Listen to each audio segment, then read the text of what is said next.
जय शिवराय मित्रांनो अखेर राज्य शासनाच्या माध्यमातून राज्यामध्ये ई पीक पाहणी प्रकल्प राबवण्याकरता एक महत्वाचा असा जी आर निर्गमित केलेला आहे। 15 जुलै 2026 या जी आर नुसार खरीप हंगाम 2026 पासून नवीन बदलासह नवी ई पीक पाहणी राज्यामध्ये राबवली जाणार आहे आणि याच्यामध्ये काय काय सुधारणा करण्यात आल्यात, काय काय बदल करण्यात आलेले आहेत, कशा प्रकारे ही ई पीक पाहणी राबवली जाणार आहे हे सर्व याच्यामध्ये नमूद करण्यात आलेले आहे। मित्रांनो, याच 15 जुलै 2026 जी आर नुसार राज्यामध्ये ही पीक पाहणी कशा प्रकारे राबवली जाणार आहे हे सविस्तरपणे समजून घेण्याचा प्रयत्न करणार आहोत।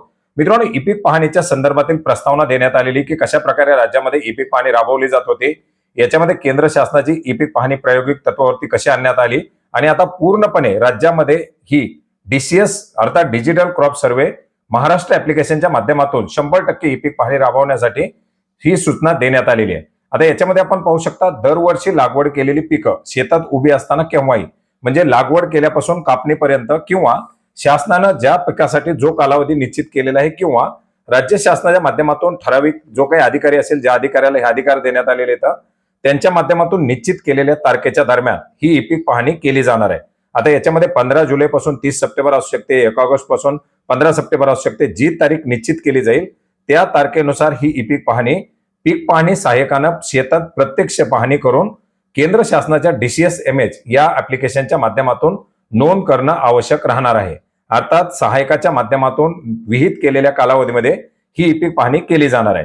पीक पाहणी सहायकाची नियुक्ती संबंधित तहसीलदार करतील।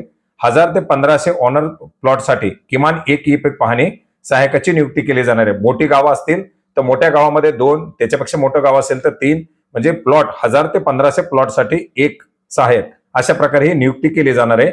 नियुक्तीमध्ये कोण असणार आहे? कोतवाल, ग्राम रोजगार सेवक, आशा सेविका किंवा जे काही MSL RLM चे अर्थात बचत गटाचे जे काही लोक असतील किंवा कॉमन सर्व्हिस सेंटर CSC चालक असतील, ग्राम स्तरावरती मानधन तत्वावरती इतर कर्मचारी असतील, अशा प्रकारच्या कर्मचाऱ्याची याच्यामध्ये नोंदणी केली जाणार आहे किंवा माय भारत पोर्टलवरती नोंदणीकृत नेहरू युवा स्वयंसेवकाची नियुक्ती याच्या माध्यमातून केली जाणार आहे। ह्या नियुक्त्या आता जवळजवळ पूर्णपणे झालेल्या आहेत। पीक पाहणी सहायकानं लागवड केलेल्या तपशिलासह लागवड केलेल्या पिकाचं क्षेत्र, जलसिंचनाचा स्त्रोत प्रकार, शेताच्या बांधावरील झाडं, कायम पड, शेतातली उपलब्ध असलेली पायाभूत सुविधा, शासनानं वेळोवेळी निर्देशित केलेले इतर बाबीची माहिती ही DCSMH ऍप्लिकेशनच्या माध्यमातून अचूकपणे नोंदवायची। संबंधित ई पीक पाहणी सहायकानं शेताच्या बांधापासून 20 मीटरच्या आत उभं राहून शेतातील उभ्या पिकाचं, शेताच्या बांधावरील झाडाचं तसेच नोंदवलेल्या कायमपड जमिनीचं अक्षांश, रेखांश यासह जिओ टॅगिंग केलेले 2 फोटो हे DCSMH ऍप्लिकेशन मध्ये अपलोड करणं आवश्यक असणार आहे। पीक पाहणी सहायकानं DCSMH मोबाईल ऍप्लिकेशनच्या माध्यमातून नोंदवलेल्या माहितीच्या सत्यतेबाबत स्वयं घोषणापत्र मोबाईल ऍपच्या माध्यमातून सादर करायचे। म्हणजे सहाय्यक नोंदणी करत असताना आपण केलेली नोंदणी बरोबर आहे अशा प्रकारचं घोषणापत्र त्या सहायकाला प्रत्येक ई पीक पाहणी करताना द्यायचंय। पीक पाहणी सहायकानं DCSMH मोबाईल ऍपद्वारे नोंदवलेल्या सर्व पिकाच्या नोंदीची 100% पडताळणी हे ग्राम महसूल अधिकारी करतील आणि त्याच्यानंतर त्याची सातबाऱ्यावरती नोंद होणार आहे।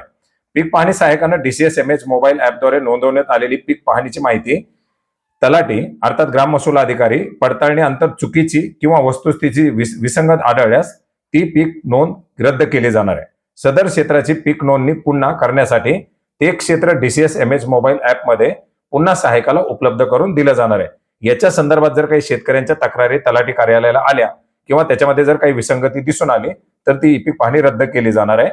ग्राम महसूल अधिकारी यांनी DCS वेबसाईटद्वारे प्रमाणित केलेली पीक पाहणीची माहिती गाव नमुना नंबर 12 वरती प्रतिबिंबित झाल्यानंतर त्या माहितीमध्ये कोणतीही दुरुस्ती किंवा बदल असल्यास संबंधित शेतकऱ्यांना चालू हंगाम संपण्यापूर्वी मंडळ अधिकाऱ्याकडे अर्ज करता येणार आहे।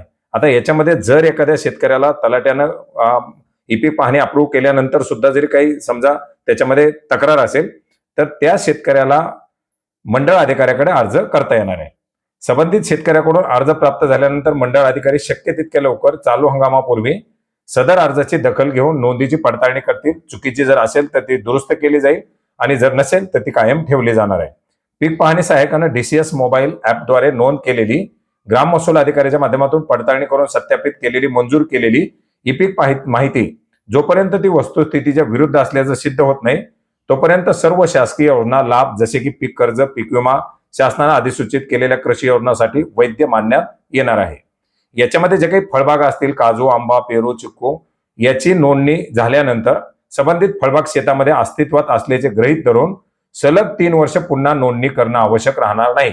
म्हणजे जर एखाद्या फळबागेची नोंदणी केली तर पुढे 3 वर्षापर्यंत त्या क्षेत्रावरती ई पीक पाहण्याची करण्याची गरज राहणार नाही. सदर फळबागेची नोंदणी वर्षासह पुढील 3 वर्ष स्वयंचलित पद्धतीनं नमुना 12 वरती दिसणार आहे. डिजिटल क्रॉप सर्व्हे या DCSMH ऍप्लिकेशनच्या माध्यमातून पीक पाहणीची माहिती 3 वर्षापर्यंत ऑनलाईन उपलब्ध ठेवण्यात येईल. त्यानंतर पुढील 5 वर्षासाठी डिजिटल स्वरूपामध्ये संग्रहित करण्यात येणार आहे. या DCSMH मोबाईल ऍप्लिकेशनद्वारे संकलित करण्यात आलेली ई पीक पाहणीची माहिती शेतकऱ्यांसाठी राबवण्यात येणाऱ्या शासकीय योजना, सेवा, लाभ यांच्या प्रभावी अंमलबजावणीसाठी तसेच शासनाने निश्चित केलेल्या उद्देशासाठी संबंधित विभागांना उपलब्ध करून देता येणार आहे. अर्थार्थी आता या ई पीक पाहणीच्या माध्यमातून, सहायकाच्या माध्यमातून ही ई पीक पाहणी केली जाणार आहे आणि ई पीक पाहणी करत असताना याच्यामध्ये काय काय बदल सुचवलेले आहेत ते या GR माध्यमातून स्पष्ट करण्यात आलेले आहेत. अर्थात शेतकऱ्यांना यावर्षी कुठल्याही प्रकारे ई पीक पाहणी करण्याची गरज पडणार नाही.